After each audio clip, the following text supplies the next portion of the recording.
लक्षण युक्त व्यक्ति को मेडिसिन उपलब्ध करवाना, अगले 24 घंटे के अंदर आरआरटी टीम के द्वारा उन सभी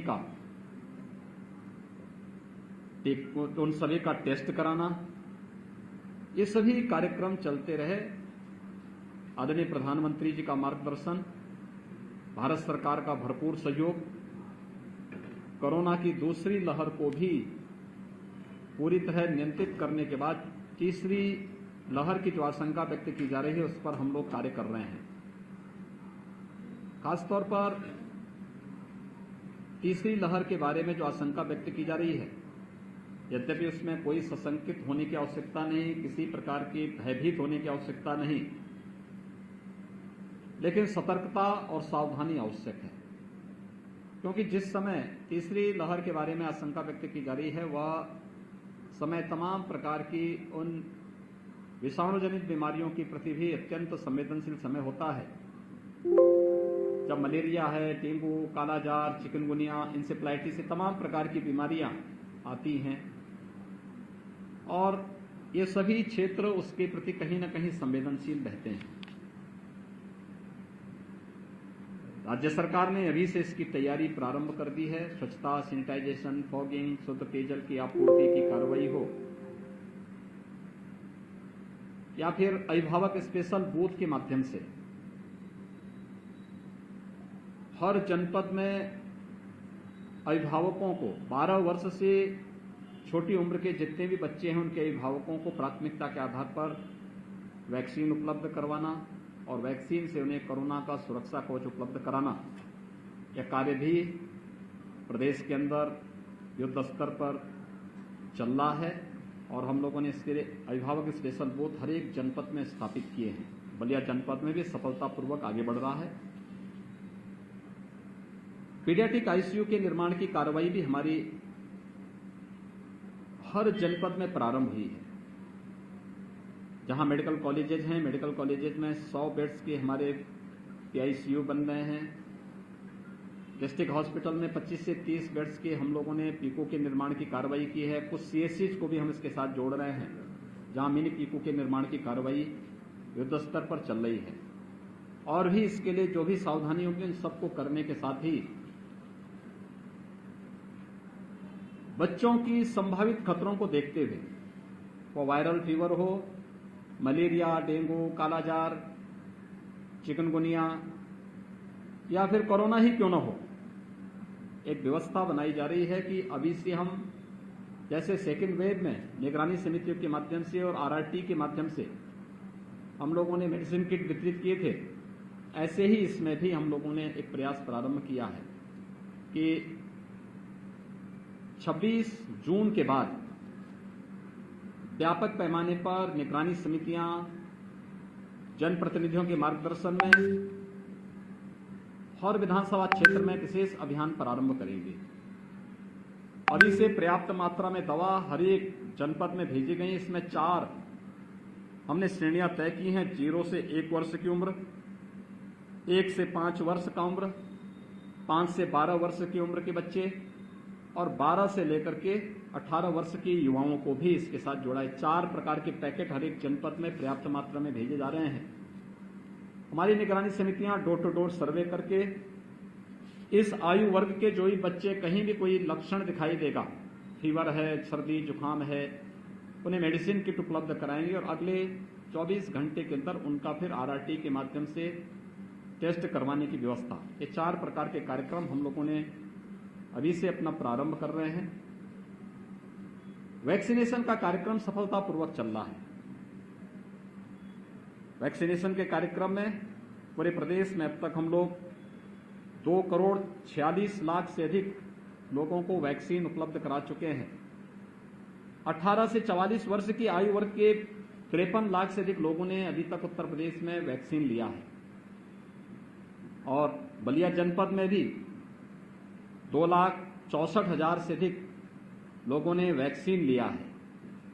वैक्सीन की प्रक्रिया को तेज करने की कार्रवाई हो रही है और 21 जून से भारत सरकार ने 18 साल से 44 वर्ष की उम्र के लोगों को भी, 45 वर्ष से ऊपर के लोगों को पहले से ही फ्री में वैक्सीन भारत सरकार दे रही थी लेकिन हम लोगों ने एक प्रयास प्रारंभ किया है। भारत सरकार ने 18 से 44 राज्यों के ऊपर सौंपा था। राज्य ने 1 मई से अपने यहाँ वैक्सीनेशन प्रारंभ भी कर दिया था, लेकिन अब वैक्सीन की पर्याप्त मात्रा में उपलब्धता और ये फ्री में वैक्सीन भारत सरकार देगी, इसलिए वैक्सीनेशन की गति को और तेज बनाने की कार्रवाई। अभी हम 4 लाख वैक्सीन प्रतिदिन दे रहे हैं।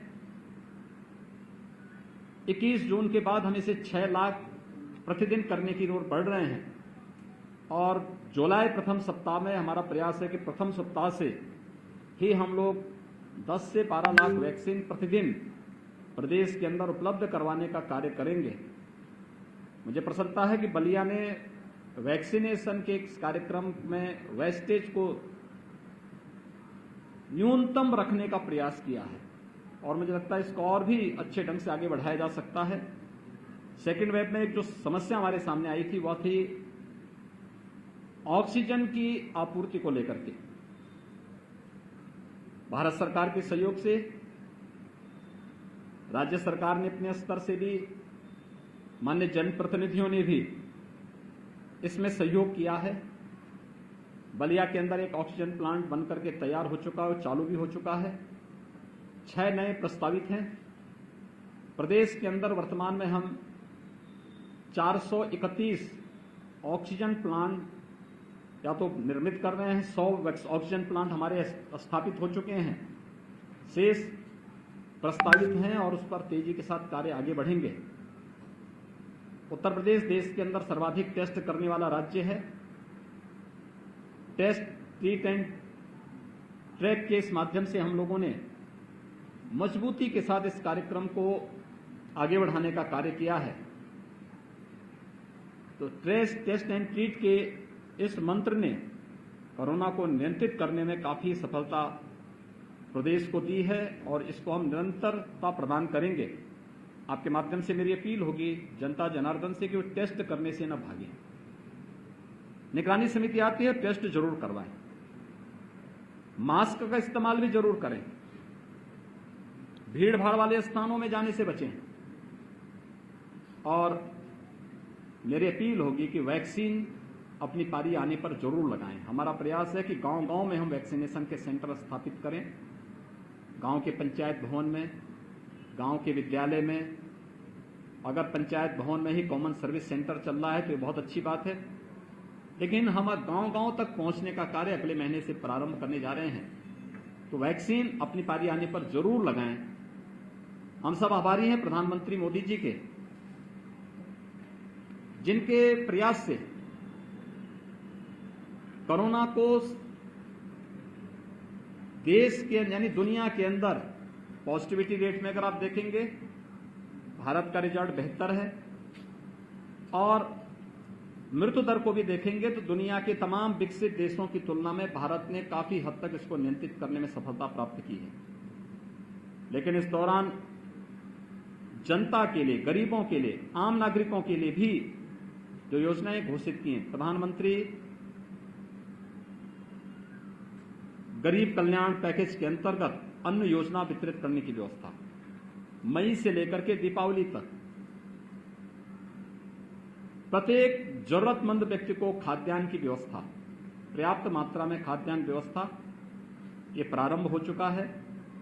पर यूनिट 5 किलो चावल या गेहूं हर जरूरतमंद व्यक्ति को, राशन कार्ड धारक को भारत सरकार निःशुल्क उपलब्ध करा रही है। प्रदेश में 15 करोड़ लोग प्रति माह इस योजना से लाभान्वित हो रहे हैं। राज्य सरकार भी अपने स्तर पर 3 महीनों के लिए, जून, जुलाई और अगस्त में इस कार्यक्रम को, निःशुल्क खाद्यान्न के कार्यक्रम को अपने स्तर पर दे रही है। यानी 3 महीने मई, जून, जुलाई और अगस्त में प्रत्येक व्यक्ति को 2-2 बार निःशुल्क खाद्यान्न की सुविधा का लाभ प्राप्त होगा। हर जरूरतमंद इस संकट के समय में सरकार के सहारा की अपेक्षा रखता था। राज्य सरकार ने व्यवस्था की है।